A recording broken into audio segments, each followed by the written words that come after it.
So we are reading from verse 39. Shri Krishna says, Esha te bihita sankye buddhir yoge tvimam shrinu buddhya yukto yaya parta karma bhandam prahasyasi. Up to this point, so Krishna is showing that there's a transition now. Up to this point, I've explained Sankhya Yoga. Means the idea of there are all the material elements, but the soul is something higher. So we're on 239. Earth, water, fire, air, ether, mind, intelligence, ego. The objects of the senses, all these things are Sankhya Yoga, the material elements. And Krishna says the 26th element is the soul. Now, however, Krishna is saying, I'm telling you something more important. You can have all the knowledge in the world, but if you don't act upon it properly, it will not help you. So first Krishna is giving the foundation of knowledge of the soul, and then he's saying, Buddhi Yoga, engage your intelligence in properly following this. So I'm teaching you Buddhi Yoga. When you are established in proper Buddhi, intelligence, Buddhya Yukto. Buddhi Yoga means engagement in the proper intelligent action. Buddhya Yukto means connected to proper knowledge in action. With devotion, at that point you can transcend the bondage of the material world. Karma bandham prahasyasi. You shall be liberated from the bondage of karma. Because everything we're doing, as long as we're attached to the results for our own selfish progress, then we remain stuck in the cycle of karma. So Krishna said before, if you fight and you follow your dharma, even as a Kshatriya, you have to fight and follow your dharma. You will not incur sin because you are not attached to the results. But ultimately, Krishna is teaching a higher duty. And so he is actually teaching Bhakti Yoga. Our Guru Varga explains Bhakti Yoga. This is connected to the next verse, and we'll read this and then discuss it. Neha bikramo nasosti pratyavayo navidyate svalpam apyasya dharmasya trayate mahato bhayat. Krishna is giving very good advice now. O Arjuna, you've been bound by lamentation and fear. I am now teaching you how to transcend this fear. How do you do that? Trayate mahato bhayat. A very small, svalpam, apyasya dharmasya, a very small performance of this true dharma frees you from the greatest fear. Svalpam. That's why Bhakti Yoga is very important. If you do even a little bit Bhakti Yoga, a little bit of Bhakti Yoga, it can free you from the greatest fear. Other activities, you have to do so much work. Hatha Yoga, you can do years and years of Hatha Yoga. And you feel very healthy and good. But is it going to free you from the greatest fear? Is it going to, you can be very healthy, but you'll still die. Nothing is eternal in this world. And the greatest fear is death and the unknown. So Krishna is telling us, by following Buddhi Yoga, by following this pure dharma, you'll realize your true spiritual self.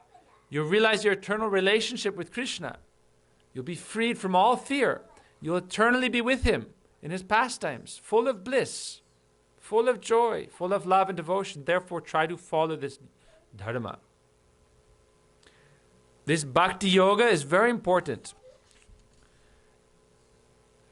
Why is it so important? Because swalpamapyasya dharmasya. In this age especially, we are limited in our time, we're limited in our intelligence, we're limited in our ability to cooperate. It's very hard for us to do things. But if you follow even a little bit of this bhakti, that's why we tell people, a few minutes of the day even, try to chant Krishna's names. In the morning, in the afternoon, in the evening, Trisandhyam, we try to meditate. Morning time, afternoon time, evening, even 5 minutes, swalpam, even a little bit. It's like a therapeutic dose of medicine. And it can make your entire day, your entire life, blissful. It's the greatest medicine. Medicine you can take even a little bit, and it can be so empowering. So Krishna is saying, Swalpam, even a little bit, follow this. What's the best thing to follow in this age? That's why we're trying to apply our intelligence. Krishna says, try to become one-pointed. There's no need to do everything. If you do the right thing, everything will come into alignment. So that's why we start our day. We wake up and we chant. Hare Krishna, Krishna Krishna, Hare Hare, Hare Rama, Rama Rama, Hare Hare. When we wake up, the first thing we should do is chant. Swalpamapyasa dharmasya. A little bit of this dharma will free you from the greatest fear. So now Krishna is giving practical advice. Satatam kirtayanto mam. Satatam kirtayanto mam. This is a verse coming in the later chapter. Constantly try to perform Krishna Kirtan. Krishna Kirtan is the remedy for all problems in this world. The greatest remedy, Kirtan. Kirtan means chanting. Why? Simply meditating, the mind goes here and there.